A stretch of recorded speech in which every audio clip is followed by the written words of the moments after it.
You're listening to the In the Mix podcast with Marvin Joles.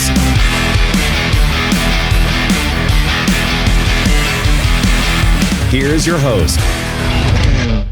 Hey everybody, welcome back to another episode of In the Mix. We are in Nashville for this one. We're actually in Aaron's conference room. I think Aaron has the podcast studio locked down today, but you know, we adapt, we overcome, we make it happen. And I'm gonna be honest with you, this is a pretty nice conference room. Oh, Scott? Oh yeah. Yeah, great, this will Maybe work. the nicest one I've ever been a part of. Well, Treat me well here. we'll see if I get Aaron to switch. Maybe he'll take the conference room and I'll do the podcast studio next time. But dude, we're really excited to have you all with us today. As has happened in the past, the asphalt industry brings in all types of people from all walks of life. And dude, I literally just cold shot you a DM on Instagram. And I was like, hey, I hear you have this business. I'm not going to say how my sources let me know all these types of things, but everybody knows I do that. But I was like, dude, you're right here close by. I'm close by. I could come to you. You could come to me. And Scott Hot Sauce Holtzman is here in Nashville today to join me and talk a little bit about UFC, talk a little bit about asphalt, that world, kind of how this thing transitions. We're sipping on some First Forms today, seeing how they treat us. We're liable to get pretty jazzed after about halfway through, but I'm feeling it already. Toes are tingling a little bit. yeah. First Forms quality always. Yeah, absolutely, man. Let's get into it a little bit. I want to talk about UFC lessons. I want to talk about life transition, and you got a blue collar company now in Knoxville. But it's exciting for me to be able to come down from middle of nowhere, Wisconsin, which I love that place in the middle of nowhere, to here and kind of figure out my bearings and adapt. I kind of feel like Alice in Wonderland sometimes, dude. I'm like, what in the world is going on? But then I'm able to find my bearings and we're able to pull some stuff off like this. So before we get into like the details, I want to do some icebreaker questions with you. If I would have met you 8 years ago and I would have asked you what you do, you would have had a different answer than you have now. When people ask you what you do now, what's your answer? Man, that's a tough one. I say that I own a little asphalt company, and it's tough, and you've been there too. And I guess backing up a second, man, thanks for having me. I appreciate it. It's, and you didn't ask me to say this, but I felt like when you reached out to me on the DM for the podcast, it was kind of a crazy deja vu because, and I told you this in the DM, I felt like I owed you one because when I first got started in the business, I took in all your content. I did all the, the podcast, the YouTube videos. And did it help? It helped a ton. Oh, because I'll be totally honest too. I didn't know anything about asphalt when I first got the company. Sure. So I was basically starting from scratch. I'm like, what are these pumps? What's a diaphragm pump? And, what are they spraying this black stuff with and what's it made out of and everything, man. So I appreciate you. And it's cool to be here just because of that. And, I'm having a lot of fun. So now it's funny. My son, so I have two boys. I have a 7-year-old and a 3-year-old. And my son says that I paint parking lots for a living. So cool. Whenever I explain it, and I'm sure you've been through this too, I say, I own an asphalt company is what I said. Correct. Because people kind of know asphalt, but if I say Sealcoating, they're like, what? What's that do? Oh, the black stuff that go. I thought it was maybe black. Maybe they'll have that much of an inkling. So I just say asphalt, and then I usually go, oh, can you redo my driveway? I'm like, well, technically we're not. Yeah. We're not laying asphalt. I'd like to. Yeah. But we're doing seal coating and striping and wheel stops and all that. So yeah. And then kind of what you do now. Yeah. But my son Eli was kind of like I'm in a unique situation. He likes to, I don't know how they call it nowadays. Young kids got all types of phrases for everything. But first he leads with, oh, my dad's a podcast host and does social media, because he thinks that's way cooler than us doing asphalt work. Yeah.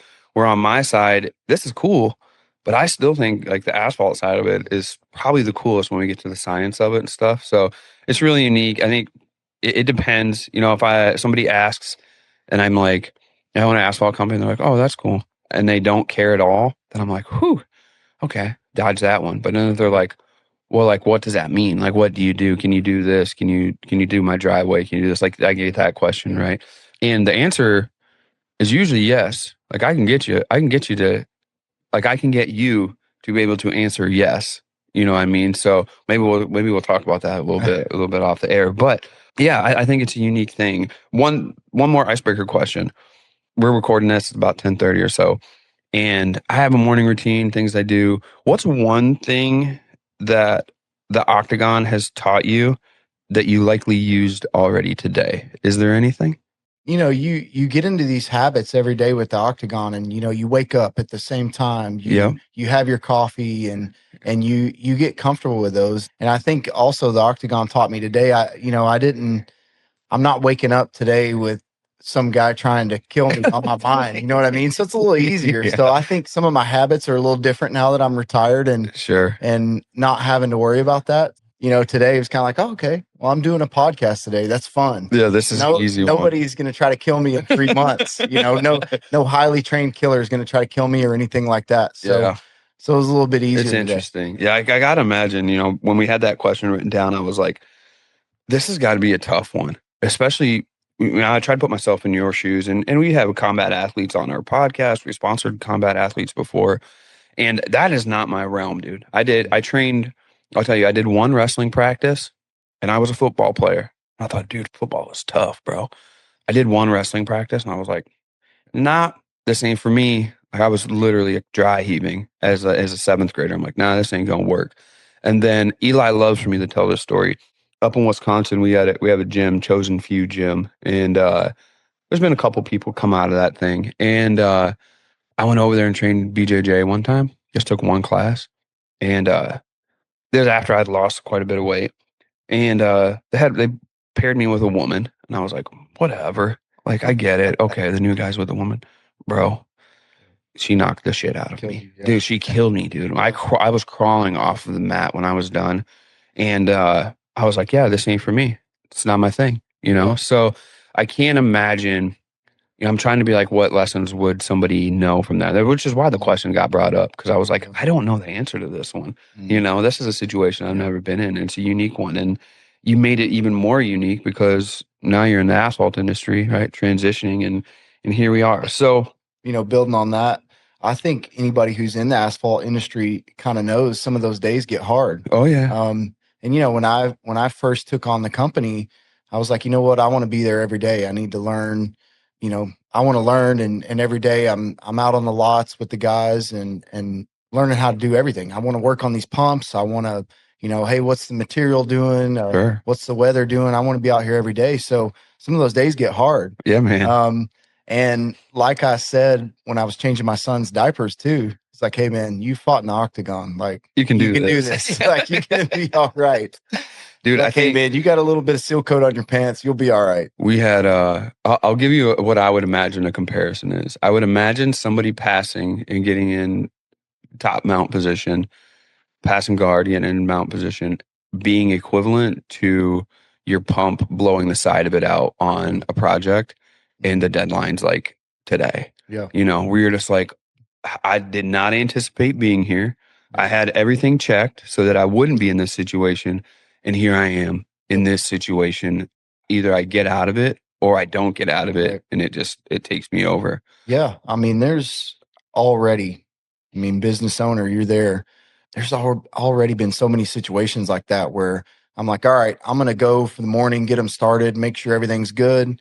All of a sudden the pump goes, and it's the last job of the year. And It's a mile-long driveway for an owner of Whaley Construction in Knoxville, and they're huge. Yeah. They do a ton this of work. is your in. This is your guy. So, you got to keep this guy happy, dude. And it's funny because, I'm good with emotions. I've been in the highest of highs and the lowest of lows. So when the pump blows out, I'm not throwing stuff and yelling and cussing and everything. That's part of it. Right? Yeah. Like your equipment's going to break down. You're going to have obstacles every day during the job. But, there have been a couple where I've, dropped a couple F-bombs. Oh, yeah, man. And then also had a couple talks with the guys like, hey, man, I know you guys don't like this, but nobody else is coming to save us right now. Dude. Yeah. Hey, take the pump off. We got to do it. We got to clean the paint machine right now. Nobody's this has to be done today. This is for the airport. Yeah. So I've had those heart-to-heart talks with myself and them too.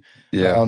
But I think some of those lessons from the Octagon and being in those hard spots, like you talked, being in mount and all that. Yeah. Kind of prepped me. I might not have been able to handle it 15 years ago. All right, let's talk real for a minute. If you're in asphalt, concrete, or site work, you already know Measurements can slow down a job or mess one up. That's why I want to tell you about Moser. It's a motion-based measuring tool that lets you measure area, volume, distance, and elevation with no signal or internet required. You can literally walk the job, measure stockpiles, patches, or takeoffs right from your phone. No signal, no problem. This is built for contractors who don't have time for guesswork. If you want faster bids, cleaner numbers, and fewer headaches, check out Moser. It's tech that actually works in the field, just like we do. If you want to find out more about Moser, click the link in the description. Well, we were talking a little bit about Eli before we got on here, and I was telling you, like, dude, Eli has been able to be in a situation. He'll watch tape too. You know, he wrestles, he watches tape, and he's like, yeah, I'm not getting there again. Or if I do, I'm figuring this out. And I'm like, man, wrestling really taught him some stuff. But then you just kind of gave me perspective. In our shop in Wisconsin, there's two of everything. There's two of everything because I've been caught with one of something. Yep. You know what I mean? I'm like, when I got caught with one, I was like, hey, we're buying two next time. That way there's one in the shop. We can just run to the shop and get it, take that pump off, put one on, and we're ready to rock and roll. So obviously you can draw some of that stuff from anywhere if you are putting yourself in a tough situation to be challenged and learn from that. So let's get back a little bit, man. I'm fresh into Tennessee. I've been dipping back and forth to Nashville over the years for these asphalt conferences and stuff. Made it over to Knoxville last year and then went over to Pigeon Forge, checked out the mountains. It was awesome over there. Tell me a little bit about being from Knoxville and in that area and whatnot, and just kind of, you know, how it is being there. Yeah, it's hard to beat Knoxville. I'm from here, kind of born and raised. Yeah. I've been all over the world now. I fought in Thailand, fought in Italy. That's crazy, bro. I've walked on the Great Wall of China. Bro. Wild. Yeah, I never thought I'd leave Knoxville as a kid. Sure. So I've been all over the world now, and I've almost moved to Phoenix. I trained 7-8 years in Phoenix. Okay. I've been in Charlotte, trained for a long time, and something about Knoxville, there's a little bit of everything. There's mountains, lakes. You drive 30 minutes. You can be in the mountain, you can be at the lake. Everybody's pretty nice. Yeah, and that's true. It's kind of small. Not many people knew about it, but the word's starting to get out now. And you can't get into Nashville anymore, so people are kind of moving over towards that way. Yeah, they're moving east to Knoxville. Yeah, great place though. Yeah, unless you're naive and you're like, hey, I can make it to Nashville. Yeah, like I was. Yeah. Yeah, and then all of a sudden I'm like, damn, it's expensive over here. Like this isn't logistically getting crazy. Down. Yeah, it's wild over here. We were at we were with somebody this past weekend, I think, and we were talking about them building the new Titan Stadium 10 foot from the old one. Yeah. And I'm just like, where in the world would you ever see that again? Like what? And because this one doesn't hold enough people, even though it holds a lot of people, we got to build a new one, man. You know why? Because we have to have a Super Bowl here. Yeah. And it's like, where I'm from, Wisconsin, Lambeau Field's there. Oh, yeah. They'll probably never hold a Super Bowl there. But there's no, like, we need to build a bigger one so we can have a Super Bowl in Wisconsin. Like, Nashville, I feel like it's just like, right now, it's all gas, no brakes, everything wide open. We can make this happen. And we were talking about my drive in today. It took 25 minutes because I left at 5:30. My wife, Nikki, left an hour later. It took her an hour and 15 minutes to get here. Dude, the traffic just turns on. It just turns on. It's like, there's so many people coming here to Nashville. Yeah. What about your sports background? I mean, you don't just fall into the UFC, man. You know, so I started fighting a little later. I started training at about 21, right at the end of college. Okay. Did you wrestle? I didn't wrestle, no. Wow. Yeah, I didn't wrestle. I wish I had. If I would have wrestled, I may have been in the world champion talks. So I did all that with just being an athlete. That's crazy. Pretty tough. Yeah, I always played sports. I was always an athlete in Knoxville growing up. I played hockey. I played pretty much every sport. Okay. Baseball, football. I ended up playing a little bit of college baseball. And then after college, I went to the real world. So I was sitting in a cubicle. I was on the phone. I was looking at the computer. Doing what? You don't got to say the company. Recruiting. Yeah, I was recruiting for electrical engineers. And it drove me crazy, man. I almost I could barely go to work every day there at the end. And I was like, man, I need a different outlet. So I had a friend who was training at the time doing jiu-jitsu and MMA. In Knoxville? Yeah, in Knoxville. Okay. So I was like, man, I have to come with you. Like, I'm working out and I'm staying in shape, but you know, I go to work 9 to 5, I go home and eat, and then I go and lift weights, and then I go to bed. Yeah. So that's like, I got to do something. Yeah. I'm 21 years old, man. This is life. Like, this is the rest of my life. That's scary, ain't it? Scary. Dude, Yeah. I had that same thought once I grew up poor. It was poor, pretty poor. And then in my mid 20s, Wiscoat, I figured out the system and I was like, dude, all I got to do is wake up, go out, quote jobs. Or actually, we would do the jobs. Then I'd go quote jobs. They would say yes. Yeah. I would schedule them the next day. Just do this cycle. I wake up, go make blacktop black, come home, go to bed, wake up, make blacktop black.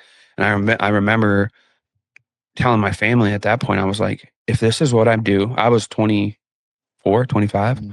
I'm like, dude, if this is what I do, I started thinking about how long I might live, 60 years more than what I was then. I was like, I'm going to be miserable. If this is what my life consists of, this little small town doing this over and over again, I'm going to lose it. So I was in the same boat. So you started training. And then what happened? Like people are like, whoa, dude. Well, I started training and I loved it. And I think because I was an athlete, I was always a good athlete. I think my learning curve was different. So I trained jujitsu for about a year, and every now and then I'd hop in with the fight team. I'd help my friend. I'm like, man, it's kind of fun, like in a weird way, you're getting hit in the face every now and then. You're a little kind of a sick. Anybody who fights is a little twisted in there. But after about a year, I was like, man, you know what? I've been training all this time. I've been sweating and bleeding and crying, whatever terms you want to attach to it. I'll try a fight. So I signed up for an amateur fight. I fought in the Sevier County High School gym right outside of next to Pigeon Forge. Okay. You said you've been. Yeah. Well, I went to Sevierville when we were there. Yeah. Yeah. So I fought and I won in 30 seconds. The bell rang and I ran at this guy like a football play and tackled him and just hit him probably 10 times, and the fight was over. And all my friends came and family, and I was like, man, this was amazing. I didn't get hit. This was so This is easy. Yeah. My friends are here. We're all partying and having a great time. Yeah. I was like, now let's do another one. Sure. So the next one, the kid was a little tougher. Yeah. It went to the third round, and then I ended up knocking him out. Whoa. Same thing. Like friends are there. They're all partying and we're having a great time. They're like climbing on the cage. We're doing whatever we want. Was that the first time you ever knocked somebody out? Yeah. Yeah. First time. What was that? Knock people down in training. But what was that feeling like? Like, you don't really train your hands, that you don't really look at your hands and think. Yeah. For the most part. It's a powerful thing. The knockout is the best feeling. It's the best. I like how you grinned. You didn't really want to say that, but you liked admitting it. You're humble as a fighter. Most fighters are pretty humble because we've all been humbled a little bit. Yeah, we've all been there. Nobody's really undefeated in the UFC. John Jones and maybe some of the newer guys, but eventually you fight the best guys in the world. Yeah. You win some and you lose. You some. fight long enough. Yeah, you fight anything that you do long enough. Pretty much anything that could happen to you probably will. Mm-hmm. But when you get a knockout, it's the best feeling, and not always the best feeling just from a egotistical perspective, but just relief too, because the fight's over and you won. Yeah, it was all you trained for, all you'd done. I think a lot of people, they see the product on TV and then they judge you on that, but what they don't see is the 3-4 year, 2 years, 10 years, 2 decades almost for me of training that goes into it. Folks, let's take a second to recognize a true staple in our industry. Ray Products and Chemicals is celebrating 50 years in business, and that doesn't happen just by accident. That's 5 decades of showing up, delivering, and supporting contractors just like you and me. And if you've been around striping at all, you already know 1-800-STENCIL. They've got one of the most complete stencil inventories in the game, and if you need something custom, they'll design it and turn it around fast with a quick proof and quote to keep you moving. But it doesn't stop there. RAE is a leader in traffic and marking paints, everything from waterborne and fast dry latex to acetone acrylic, chlorinated rubber, and MMA systems. They've also got preformed thermo, hot melt materials, and they're a top tier Graco dealer with parts and repair support to keep your equipment running. If you're looking for a supplier that truly understands the industry, this is one worth knowing. Check them out at 1-800-STENCIL.com or rayprostores.com, or give them a call at 1-800-783-6245. And from all of us, happy 50th to RAE. Yeah, we were talking a little bit about it when I was on our way back from vacation here. You and I were texting, and you were like, dude, that was a few decades of my life. Because we were talking about Eli cutting weight. He's heavy right now. Dude, I can't imagine what he's going through today. He's got to cut today and tomorrow. And you're like, dude, that's 3 decades. And I think for Eli, we talk about it just like, it ends up just becoming like your lifestyle. Like it's long form. We were talking about one of the guys that run long distance for us in the mix. And that's just long form suffering. Like, like I'm going to be doing this for a long time, and it's long form suffering. So those little wins in between there are kind of like when Eli eats like a Reese's peanut butter cup after 2-week cut. He's just like, this is the best thing I've ever tasted. You know what I mean? You kind of get those little wins. Yeah, dude, they feel so great. And it's funny because you mentioned Thanksgiving, and that might be why he's heavy. Yo, dude, it for sure is. And it brought up some old memories. I've had, multiple Thanksgivings and Christmas that I've spent, on the couch by myself. Can't eat or, can't be with family. I'm away at training camp, and probably just like anybody in the asphalt business or even me right now, it's like, okay, I'll sacrifice a little bit now. So hopefully 5 years down the road or 10 years or one day I'll be able to eat Reese's cups again. Yeah. But you start to learn how to delay that gratification. Yeah. I think, and honestly, when you're in business, at least when you're building, it's kind of the same thing. I feel weird because there's people that will see your business. They'll see like, hey, you're doing this project. And you have people that are in your business that help you with numbers and stuff. And they see these numbers and they're like, whoa. But if they're not actually the ones adding up the pluses and minuses, they don't really know that there's some years where we worked all year and we bought equipment, we bought our new shop, all this stuff, and I didn't make a dime. I might have lost money. So then they don't know that like I'm having to get a loan for just my own bills so that we can make it to the spring, then work and try to come back. They don't see all that it looks like, man, Marvin made it all of a sudden. It's like, no, dude, for 5 years, we ate off the dollar menu on McDonald's when stuff was actually $1 still. Like we had to eat that way so that we could keep putting money back into the business and keep doing those types of things. Yeah, it's interesting just owning a business. And, I'm kind of in a unique position where, with fighting in the UFC in my career, you're pretty much running a business. You're managing your own brand. You're managing your brand and all that. I came on at the sort of beginning of social media. I remember starting up an Instagram account even when it was fresh. Yeah. With my UFC tag or whatever. But you're managing your brand and your business and all that. So it might have been different if I were getting into it when I was 20 years old as to now, but I had a little bit of experience. But man, I'm learning on the fly, just managing cash flow and managing people and also realizing that not everybody works as hard as I do. And, they're not invested as you are. You think, because I pay this person, they're going to care like I care. Nah, bro, they don't. You learn. It's a way to go. So what about the moment that you were like, MMA is the path? Like, was it that knockout or when was that? Or did you get approached and they're like, hey, we want you to do this? Or, I was always pretty good for where I was at just because I was an athlete and, I was pretty tough. And, I grew up tough. Similar to you on the other side of the tracks here in Knoxville. So I had a little bit of edge to me and I had plenty of experiences to build. Back that up, but I just kept going, really. I mean, it was probably like asphalt or a business when you get into it, you're like, okay, hey, we'll get up and do it again tomorrow. And I kept winning. And eventually, maybe after the knockout, I was like, you know what? It's pretty fun. I'll just keep going till I lose. And that was literally what I said to myself. All right, let's just keep going till I lose. I don't know. It's fun. Yeah. And then I made it all the way to the UFC before I ever lost. That's wild, bro. Yeah. What a trip. It was just like a hell of a ride. I just rode the wave the whole way. And all of a sudden, I'm up here with these world champions, Division I All-American wrestlers, kickboxing. You had Did you have imposter syndrome? You're like, dude, what in the world am I doing here? Every day there. That's crazy. I would look around. I'm like, man, I'm just like a redneck kid from Knoxville. These kids they've dedicated their entire life to wrestling, and I'm just like in here throwing down, like having a good time. Yeah. Like, traveling all over the world. Yeah, it's crazy, man. I'm not sitting in that cubicle anymore. This is amazing. No, what a good feeling to look back and be like, dude, that would have been my path. I chose different, and that didn't end up being my path. Like we had that feeling a couple of years ago. We got invited to go see my friend James Rowe drive, and he was driving in the Indy Next series for Michael Andretti.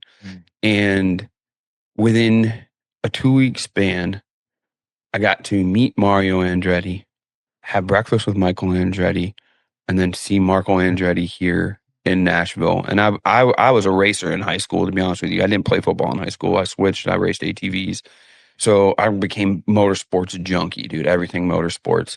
And I think that's probably why I got fairly competitive, to be honest with you. Football, I was always tough and whatnot, and we were competitive. I never lost a football game. I would have if I would have stayed that 7th grade, probably. But when I switched to racing, dude, I just was like, Eli was sitting in the cockpit of that Indy car, multi-million dollar car, just going, ring, ring. And I was like, dude, when I was his age, I was probably wondering, you know, why somebody lives in a house and I don't live in a house. I live in a trailer. I'm like, and all I could think was like, this kid. I'm like, well, am I going to do this right or am I not going to do this right? Like, because if I give him all this stuff, he's not going to live the way I did. But if I don't give him some of this stuff and he has it tough, I remember what it was like tough. So it's just a unique experience. And I got imposter syndrome. I still get it, dude. When we got invited to go to an event here in Nashville, and Eli got to meet John Jones, and I was just like, what am I even doing here? Are they sure they have the right person? Yeah. You know what I mean? Like, Yep. So I still feel that sometimes we get asked to speak. I get asked to speak at different things, and I'm like, are you sure that I even know what I'm talking about? Yep. I can tell you what I know. If it sounds good, they're like, yeah, go ahead. But Yeah. I get that problem too. When I ask you kind of what you were chasing, if I was asked, hey man, what are you chasing when it comes to UFC fame before that, you kind of led to that. But that belief of you're like, was there a belief of, hey, dude, I could really make this happen? Or was it literally like you were telling me, I'm just going to go until I lose? Yeah, I mean, you have people around you. I was fortunate to have some good people around me to help me, and they always say, "Hey, man, like you're just keep doing what you're doing. Like you're doing way better than all these other guys, and you have potential. Like if you want to do this, like I'm riding with you. We're doing it." Yeah. So I always had some good guys, and man, I've always loved sports too. Sure. Like when I was a kid, I just wanted to be a professional athlete. That's all I wanted. Yeah. Whatever it was. Yeah. And then I turned out to be an average 5'9" white boy, pretty athletic, but I mean, Sure. just, you got to find the, you didn't have the package, the total package to do the traditional sports.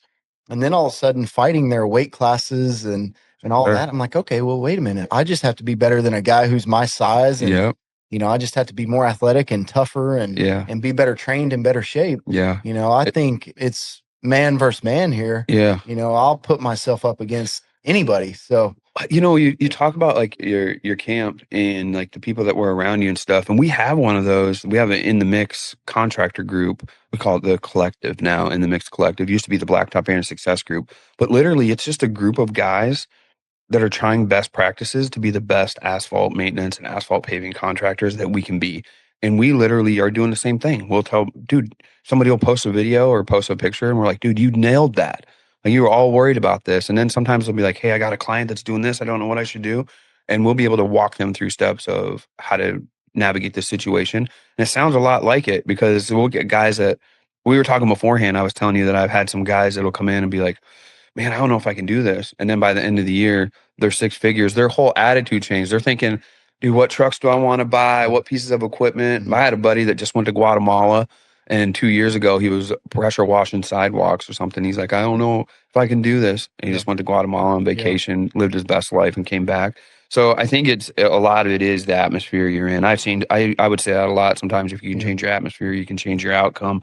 I would say too, one thing that I learned just with fighting is, you tend to build things up in your head and make them bigger than they really are. True. So for me, I'm always, hey, stay low, get your feet moving. Yeah. Just get going, man. Just do it. And after all those fights, like even the knockout or the wins or the losses, after every one, I would do this little pat myself down and be like, oh man, you know what? You're good. Yeah. You're still good. Whatever happened, win or lose, you're alive. And in your head, you made it out to be a much bigger monster than it really was. Sure. And once I got some experience under my belt, just like with the days on the asphalt, it's like, hey man, like we'll figure it out. You'll be all right. At the end of the day, we're going to look back on it. We'll get the pump fixed, or even if we don't, like we'll figure it out. Yeah. You're good. If 2026 is the year you want to make more money in your business, it starts with 2 things: staying busy and getting paid faster. That's why I use Jobber. Jobber is software built for blue-collar businesses, and it's designed to help you book work ahead of the busy season and keep your cash flow strong all year long.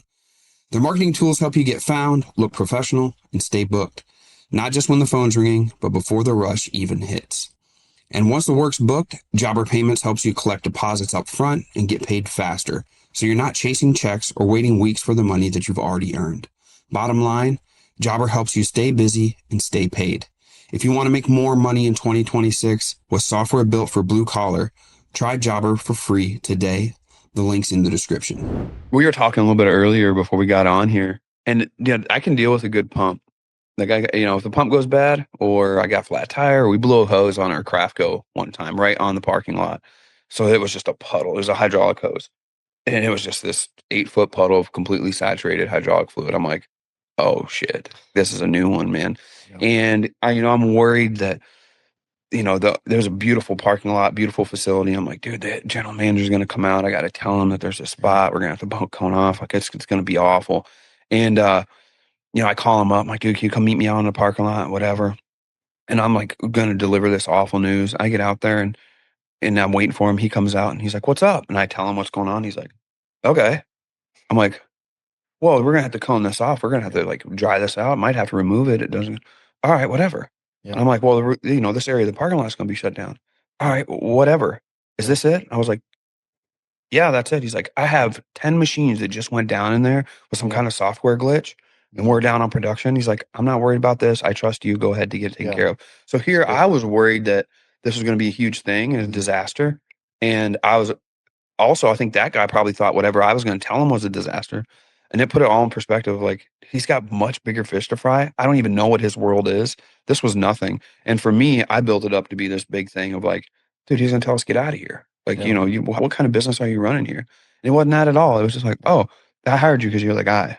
You get taken care of. Yeah. I was like, oh, okay. It's nice when just communication pays off. Yeah. Yeah. There's some big things. Yeah. There's some big things in our industry. Communication is like figuring out how to make stuff black or how to put blacktop down or how to paint a line straight is the easiest part. The hardest part is, are you communicating really good? And are you as organized as you should be in order to be efficient and get yourself into black and stay in the black? And those are some of the hardest things to learn. So, speaking of learning moments, I want to get in. I highlighted this question to ask you your mindset. You have it here. What moment do you think shaped your mindset the most? Was there a single moment that kind of defines like right now where you're just like, dude, anything's possible. I can do this. I can do that. Or was it the steady over and over again? I think there's a misconception with a lot of people call it mental toughness. Yeah. But I think mental toughness and just managing emotions, they kind of go hand in hand. That's what mental toughness is. But I think people think, oh, well, that guy's mentally tough and I'm not. Sure. It's not, or he was born that way or whatever it is. Yeah. It's not that. Mental toughness and being able to deal with adversity and manage emotions, that's built over time. So I think, a skill. It's a skill and you sharpen it every day. So I think in the wrestling room, when I've been put in those hard positions or I've been pinned or somebody's trying to strangle me and theoretically kill me, I've dealt with that daily for 2 decades and learned how to, okay, hey, you're in a bad spot right now, but you know what? Let's work our way out. Stay calm. You're good. Let's work our way out. He's got his arm around your neck trying to strangle you right now, but it'll be good. Like, who was the toughest one? Like, who was the toughest person that you had hands on you? My training partner, Benson Henderson. Oh, yeah. He was a long-time WC champion, UFC champion. Yeah. We trained just thousands of hours, and man, there's nobody like him mentally. Yeah. He could motor. He could go for 8 hours if he needed to. It was wild. It's crazy. On the wrestling mat. He wrestled Division II. He was maybe All-American and national qualifier, but nobody could motor like him. Yeah. And and it was mental too. Yeah. He would go, if you wanted to go for an hour and you could go for an hour, he'd say, I'll go for 2 hours. Just to do it. Yeah. Just to be able to. No That's matter crazy, what it was. man. Yeah. Well, let's talk about like your decision to retire and kind of shift. What was that? What was like the initial part of that? Like, I know you said you got some young kids. Yep. For me, I know I kind of sold my motorcycle when I started having younglings. But I was like, okay, I got to take care of myself a little bit. I got some different responsibilities. Tell us a little bit about that. Yeah. So I have 2 boys, 7 and 3. And my first son, Hayes. That's a fun time. Yeah. I'm getting worked, man. Worked.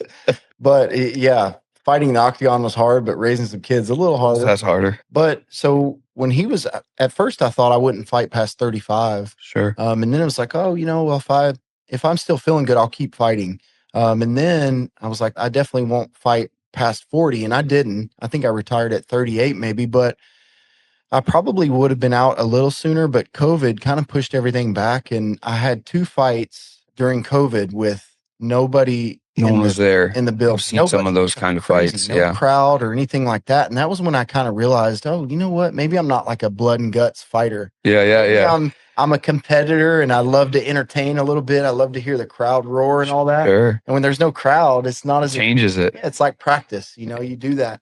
So I did 2 fights in COVID. I lost both of them, but I probably would have retired maybe before one of those. Sure. Well, the first one I lost, I was trying to get into the top 15. I think I was ranked 18 or 19 in the world at the time. I fought a guy named Benil Dariush. He was ranked 14. Out of Knoxville, dude. 18th or 19th in the world out of Knoxville. Yep. And I'm like, you know what? I'm gonna beat his ass, and then I'll be in the top 15. I'll get in the video game. I'll be top 15. The kids will love me if I'm in the video game. That's like a Reese's peanut butter cup, like we were talking earlier. Like, dude, if I can just get there, that'll feel good. Like your son saying you're famous because you're a podcast. Yeah. But so I lost that one, and then the next fight I lost, I fought another guy named Mateus Gamrot, and he ended up. Both those guys went on to get up near the title. Yes. They're both, badass guys.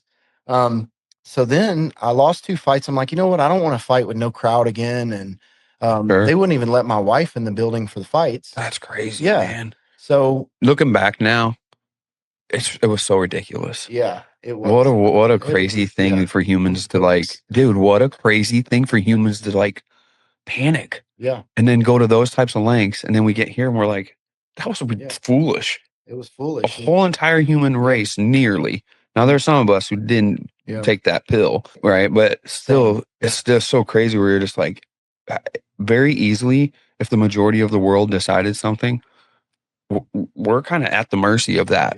It's a weird feeling. And we were fortunate because Dana was kind of reached out and be like, hey, man, we're rolling. Like, let's make money. Yeah. So we were all like, like, we're not shutting down. That mindset. Sure. Let's make money.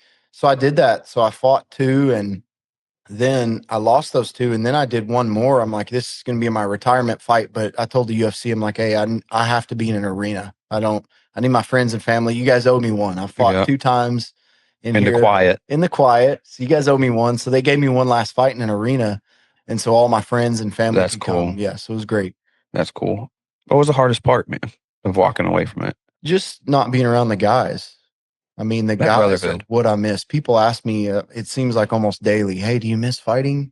No, not really, man. It's hard. Like, it's hard and it's gruesome and it's a grind, but I miss being on the mat with the guys every day. Mm-hmm. And you know that too, when you get a good crew around you, then you guys, are talking shit every day and cutting jokes and making fun of each other. That's the best, because and you also, when you finish up the job, you got that 5-10 minutes where you just stand around and collect yourself. And you kind of get a satisfaction. Yeah. Like, it was just hard work. We did it together. You kind of get a satisfaction.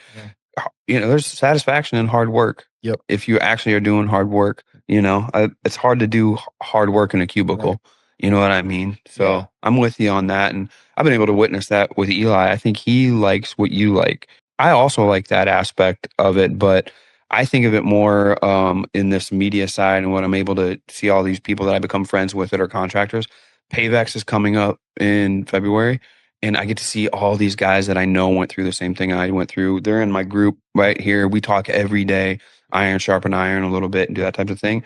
So I get that aspect of it, and I miss them. I can't wait to see them all at Payvex. But Eli, I noticed, like, he loves the training, doing all that stuff, but he also loves sitting in the bleachers with the guys, laying down with the guys, showing stuff on his phone, joking, doing these types of things, trying to snatch ankles, do all that stuff too. So yeah, I think I understand. So I was recently on my way back down to Tennessee, and I was going through Indiana, doing some heavy highway construction there, and I seen them paving at night, and they had these lights on the back of the paver that illuminated the whole area. You could see the skid steers, you could see the dump trucks, you could see everything. And these big balloon lights on the back came from Portable Lighting Solutions. So PLS is the only balloon light manufacturer offering a replaceable screw-in LED bulb that is field serviceable in minutes. They have a patented slide-in assembly, and they have a push to rapidly deploy mechanism. So you just push down on the light and the light pops up and is illuminated. You push back down, it shuts off. And they're manufactured here in the USA. There's no patch kits needed. There's not a blower motor. There's no set screws, and they're UL certified. So if you're interested in putting one of these on your paver, I think I'm going to put one on the paver that we just got, and probably on our seal coat unit too, so that we can seal coat at night. You can hop over to portablelightingsolutions.net and put an order in and find yours today. They are ARA members, APWA members, and Women of Asphalt members as well. Once again, that's portablelightingsolutions.net. What then pulled you to blue collar work? What pulled you to blacktop and asphalt? Because how did that even get on your radar? If it had never been an area that you'd touched or seen or been by? It wasn't. And I'll tell you a funny story. I'm blue collar, kind of like you. Yeah. I'm blue collar, kind of at my roots. Sure. Grew up on the other side of the tracks. Figured it out along the way. Yep. So when I retired from fighting, I had about 2 years. We had my second son, the 3-year-old, Max, his name. We had him 2 days after my last fight. So I came home and was pretty much like, we went to the hospital that day on the Sunday. That's crazy. Was your wife there at the fight too? She wasn't. No. Okay. No, she's still giving me. I was gonna say, dude. I was like, man, she traveled, did all that. Yep. So 2 days after the last fight, so I was pretty much dad. Like Tired of becoming dad, licking my wounds, home to no sleep. New baby, just getting worked, and of course, my wife's a saint, and yes, they gotta be to go through what we go through. So for nearly 2 years, about a year and a half, I kind of sat around and I was trying to figure out what I was doing myself, and I was kind of started going crazy again, man. I'm just like, and the one thing that I knew when I talked about earlier is, I had already been running a business, my fighting business. So I knew that I didn't want to work for anybody again, but I was trying to figure out where I fit in. That was probably the hardest part about retiring from fighting, and something I underestimated was, hey, where do you fit in now as a normal person? Like, how do you become a normal person again? You're not with the guys every day. You're not training. You don't have any goals. You don't. And what are you supposed to be doing? It's a clean slate again. Yeah, it's a clean slate. And here we are. Do you work for a fitness company? Do you run a gym? Do you do blue collar work? What do you do? So I went down this rabbit hole of, trying to look for businesses. I'm like, you know what? I'm not smart enough really to start my own business. I don't want to start my own business. Yeah, I don't want to start my own business. That's a lot of work. It is, dude. It's a lot of work. Yeah. Maybe I can find somebody who's already run a good business and they don't have anybody to give it to, and I can get a loan and buy it. So that's where I ended up. The company that I bought. You just searched up businesses for sale in Knoxville, or did you search up? There's a few websites called, one that I found the company on was called bizbuysell.com. And I would comb that for a year probably. And I didn't know what I was like, you know what? I need something blue collar. I want plumbing, HVAC, whatever it is. I want something that I can get in there and manage and run and figure it out. Well, you were smart enough to think every place needs plumbing, every place needs HVAC. But also smart enough to know blacktop's everywhere. It's not going anywhere. Yep. Everybody needs it on parking lots. You have to have line striping in this world or we're not going to get anywhere. So these are like essential things. Yeah. Yeah. And when that one popped up, the company's been around 40 years overall. Oh, dang. Yeah. The owner that I bought it from, he'd had it for 20 years. So he's done a great job. Wow. And he helped me with the transition, helped me get started. Thank God. Him and his wife were running it together. Dang. And they helped me with everything, man. They were great with the transition, but I didn't know what I was getting into. And I'll tell you this funny story. So I started an LLC to purchase the business. Yeah. So this is how little I knew about asphalt. I named the LLC KHM Concrete LLC, and I was buying a seal coating and striping company. And we don't do anything with concrete. Sure. We stripe it once in a while, but not much. Yeah. And I didn't even know the difference between asphalt and concrete. But you're ready now. If you do get into concrete, I'm gonna change the eventually. But like I was telling you before, I had this weird confidence just from fighting that I'm like, hey, I don't know shit about asphalt. Yeah. But I'll get in there and figure it out. And it's no disrespect to people who have dedicated their life to it. It's hard. it's a hard job, and those guys are professional. And so Those guys end up in that spot though. Yeah. They end up at that same mindset that you have. Right. They end up there. And I was like, you know what, man, I'll just go out every day. I'll hustle, I'll read. And again, I'm reading books on diaphragm pumps and all kinds of just figuring out how to work on small engines. And I just had this odd confidence in myself from being in the Octogon that I can figure out. Crazy. Yeah. What an obsession with what we do. AMC, seal coating, and line striping. What all services do you guys do then? Seal coating and line striping only? Or do you guys do, you were telling me a little bit earlier, you guys do like wheel stops and stuff? Yep, we do wheel stops, signs, we'll do bollards, striping, and seal coating. Cool. And obviously we love to do seal coating. Yeah. We have a nice relationship with Rogers Group, which is a pretty familiar name in the asphalt industry. Yeah. So anytime they top, a lot or whatever new asphalt, we come behind them, stripe wheel stops, signs. Yeah. So who's reading the blueprints and figuring out where everything goes? Well, that was another learning curve for me too. But I've been fortunate. My main guy, he's been with the company for 10 years. Okay. His name's Ben. That's good, man. Shout out to Ben. I held on to him, and he was real important. I really wanted to hold on to him. We went to the same high school, and we're from the same part. I'm trying to talk like you don't know nothing. You knew something when you seen Ben come by. Like, exactly. Hey, so, guy. And I enjoy being around Ben and working with him too. So, he can do everything. He knows how to do it, and it's been important to hold on to him. And what surprised you most? Like, now you've been in here a little bit. What surprised you most about this industry? Just how much money there is. It's all right, dude. You can say it. I brag about that all the time. I'll talk with guys in the industry, and they're like, well, hey, this parking lot cost us $3 million. Yeah. It's like, what? Yeah, dude. $3 million to lay down, this asphalt for Walmart or whatever it is. And which is where we come in as seal coat companies, where people are like, what do we have to do to not have this cost us that money again, at least for a long time? Exactly. Yeah. And just how the industry works, I was kind of learning on the fly. Okay, hey, I'm on this job. Well, who's the GC, and what is a GC? Yeah. Who am I?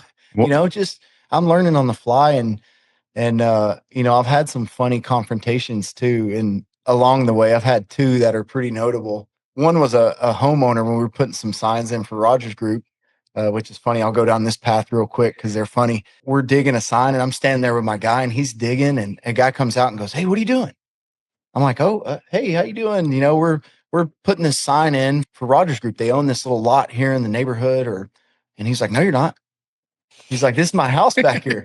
What are you doing? You're digging up my." I'm like, "Well, no, this is the parking lot. Nobody owns this one. Blah blah blah."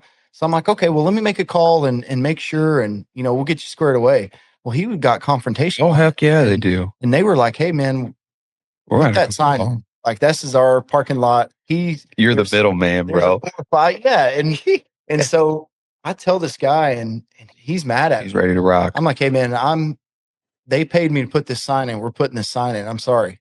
Yeah. And so he gets confrontational. I basically have to tell him, "Hey, listen, like, I'm putting this sign in over else. Like it or yeah. Not. It's on you if you want to try to do anything else." But bro, that's crazy. Yeah. And then I had a GC, and this was I won't go too into detail, but it was the first time I kind of got strong-armed in the industry. The guy, we showed up at the airport, and airports are crazy. Oh yeah. No. They're like, "Hey, we have everything blocked off. Come in, stripe it." I'm like, "Okay, yep, we'll be in there. We're going to hit that one. Then we got 2 other jobs. Really simple. We come in, nothing's blocked off. They didn't do anything there," which is common, right? You learn that. Yep. So we couldn't finish it that day. Well, the next day we had jobs lined up, and he basically says, "Hey, you need to be back, or we're never hiring you again." And he's strong arming me. And I did the thing where I wrote out 1,000 text messages like, "Hey, you better watch who you're talking to." Like, and then you delete it. Then I delete it. And I'm like, "Hey, the customer's always right. The customer's always right." But I wrote out like, "Hey, if you talk to me like that again, I'm going to." Buddy, you don't know what's up. That's disrespectful. So I've had a couple of those moments, but I ended up taking, after I wrote out 1,000 texts, I ended up taking the high road, and we held on to that relationship. But I've been tested a few times already. I told somebody the other day, I said, the high road, take the high road. There's less traffic. You know what I mean? For the most part. I'll share with you a story we had that was kind of the same one as the first one you shared. Even before I had a discount code partnership with Brunt Workwear, which you can find in the description of this podcast. I was wearing their boots when patching or paving and their shirts and hats when I was out on date night with Nikki. I'm actually wearing one right now. Seriously though, half my closet is Brunt workwear at this point. I have 3 sets of boots, 2 Marins, and a pair of the Omans, as well as a green Chevlin hoodie that I love. It's got a snake on it. It actually has a pocket where it keeps my cell phone there in the front. I love that about it. And it took the place of my winter jacket last season. To check out their full line, go to bruntworkwear.com and use code MJOLS10 to save $10 off your first order of $60 or more. A couple of years ago, we were working in a cul-de-sac, and we had the big white Sealcoat Duramax pulling the blacktop banner Sealcoat rig from KM. And it was in a cul-de-sac, and there's a sidewalk that goes right through it. Well, anywhere you would park, you were blocking a driveway unless you parked in front of that sidewalk. Well, there was this guy walking on the sidewalk, and I get a call from my crew lead, and he's like, dude, we got some guy here, and he's walking into the side of the truck nonstop and saying that we're inhibiting his path and that it's hurting him. So rather than him walk around the truck, he was just kept saying, I'm just going to walk into the side of your truck because you won't move it, and just kept walking into it. The cops came. Oh my God. Dude, and the cops were like, can you pull the truck ahead? We pull the truck ahead. The guy walks the other side. We back the truck in. The cops have to be like, hey, mister, don't come back this way. Right. Walk a different way. Well, Literally, people are like that in this world. Yeah.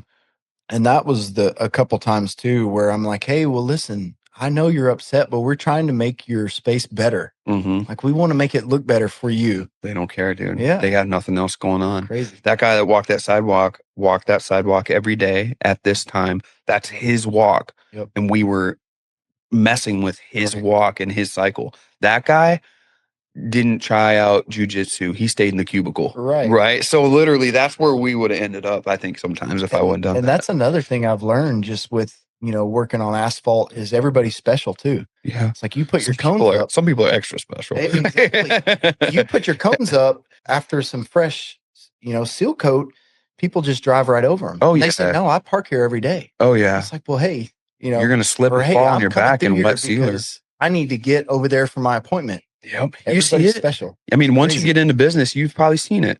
You see tire marks through fresh stripes, or you see footprints on concrete sidewalks from black footprints. Like, these people went through cones, parked in there, stepped in it, and then got up and got onto there. So it's all over, man. Like, the stuff that you're learning and seeing is no different than what we've all seen do. And it doesn't get any better.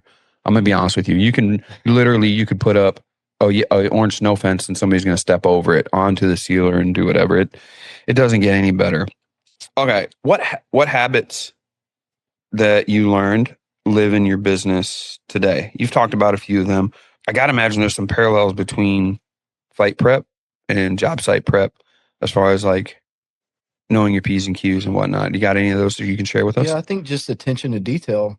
And I mean, with the fight prep, every bite of food, every moment of training just has to be maximized, and you have to be just religious about it every day. Yeah. And so just with the details too, and what I'm learning with the business, especially with the guys, I'll have to say, no, we can't do it like that. We can't finish it, do it all the way. Like, I don't want to leave that product here, or just attention to detail. And the old owner, again, great guy, but on the way out, sometimes, he let a little more fly maybe than he would have when he was younger. Yeah. So getting the guys used to, hey, now you got to make sure tighten it back up. Plumb, or, let's tighten it back up. Hey, no, go a little thicker on the, your light on this coat over here. So just attention to detail. Yeah. I think the most, and just pounding the pavement. Was that paralleled to like in the fight game when you'd see like, hey, somebody's got to tell they turn their foot, or I've seen their shoulder move a little bit. I know that it's coming from the right or it's coming from the left.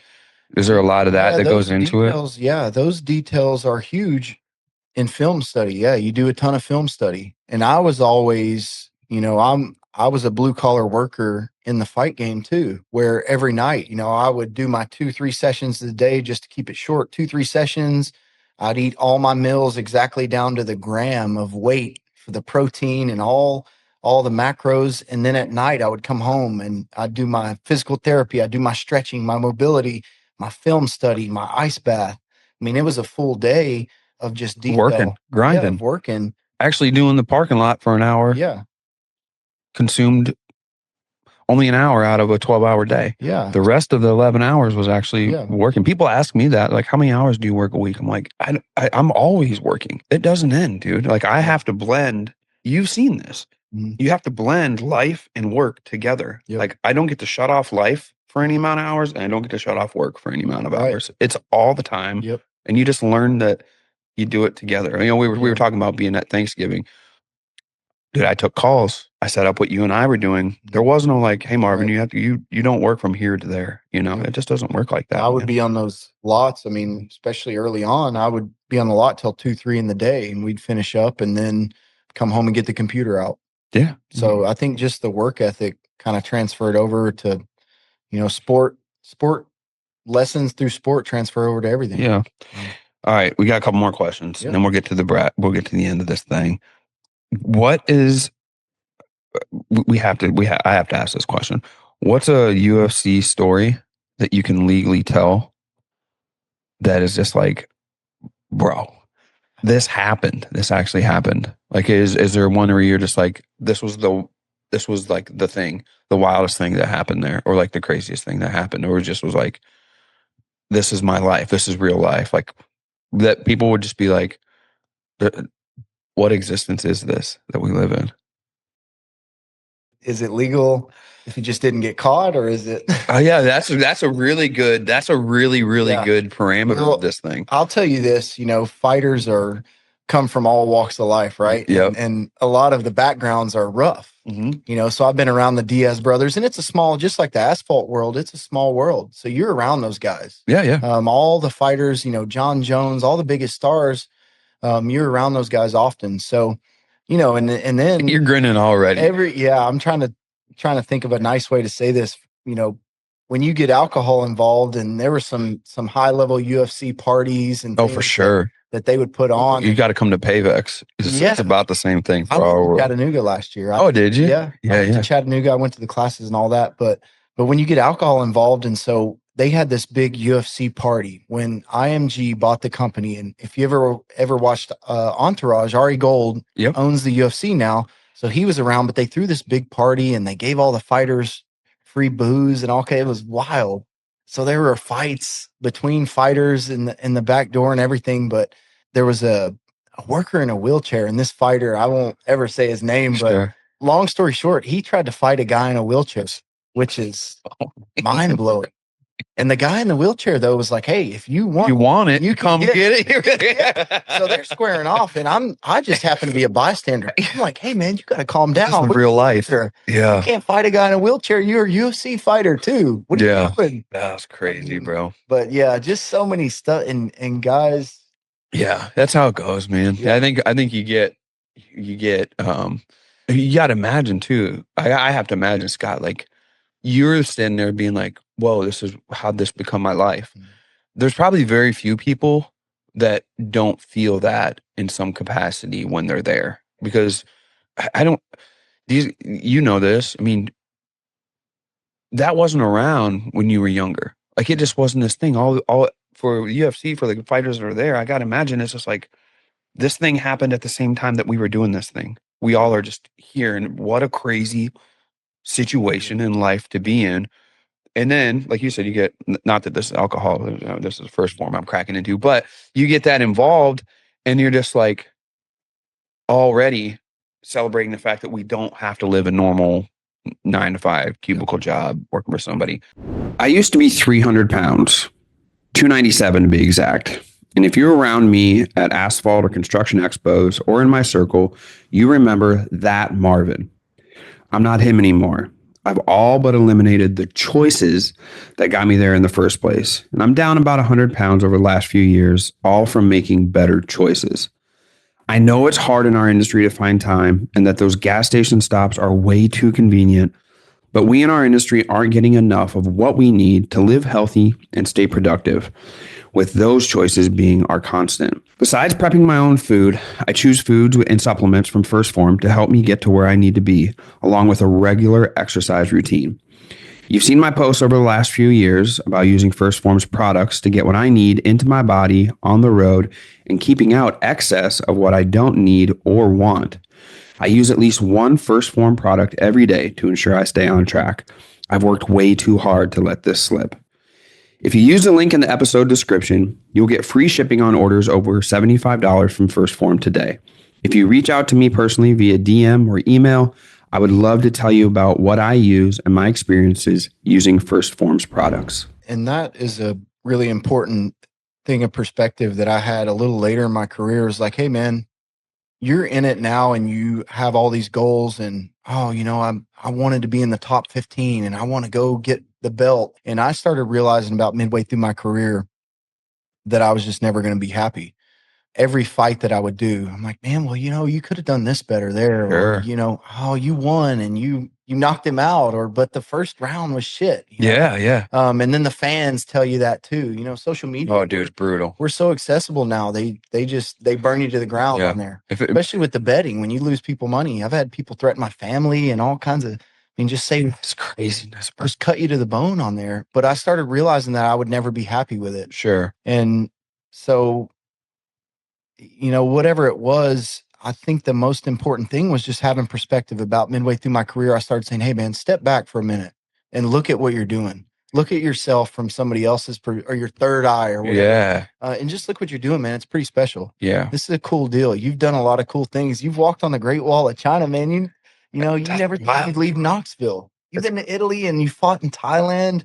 You've done some cool stuff. So having that perspective, and I think about that sometimes too, when I'm out in the lots and things. Hey man, like 5 years from now, the company's going to be where you want it. Or where is that? Where do you want it in 5 years? You think? I just want to keep building. We have 3. Just go until you lose. Just go until you lose. I have these parameters and goals for revenue that I want to hit, and just business markers. But I just want to keep building. That remind me of what you said earlier when you were talking about the fight, where you're like, I'm just going to go until I lose. Yeah.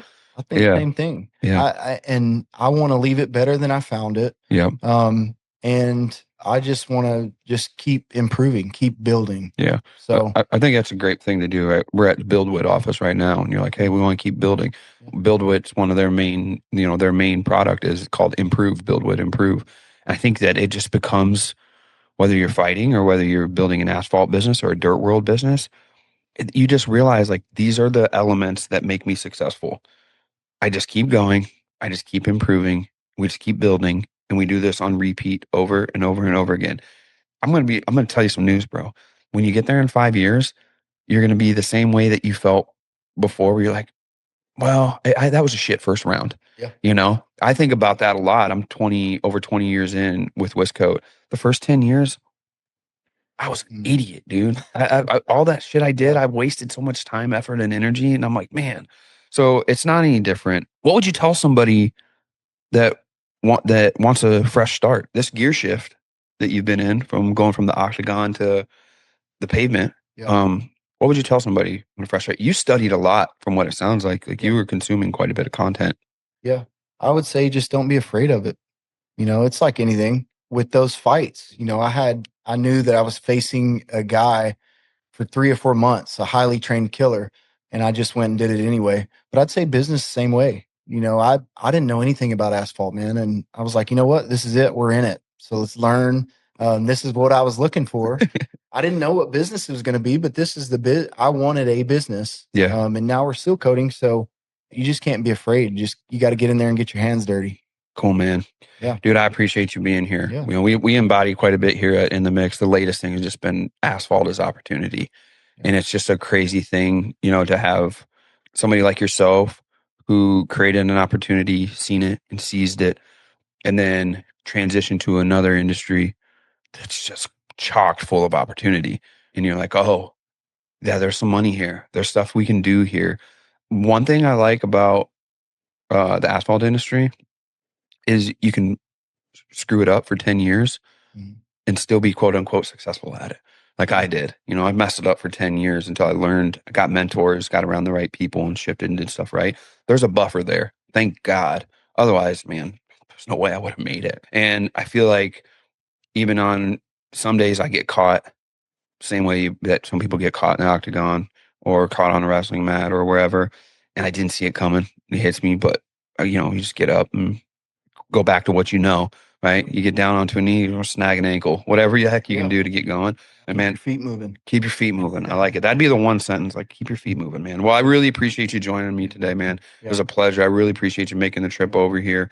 Been incredibly insightful, and congratulations on the life that you made, life you built. You got 2 younglings that you get to tell some really killer stories to, but then also take them with you on this next stage, this next journey. Yeah, thank you for having me, man. I appreciate it. And like I said, I took in all the content. You helped me get going. Yeah. So I appreciate that. So I felt like I owed you one.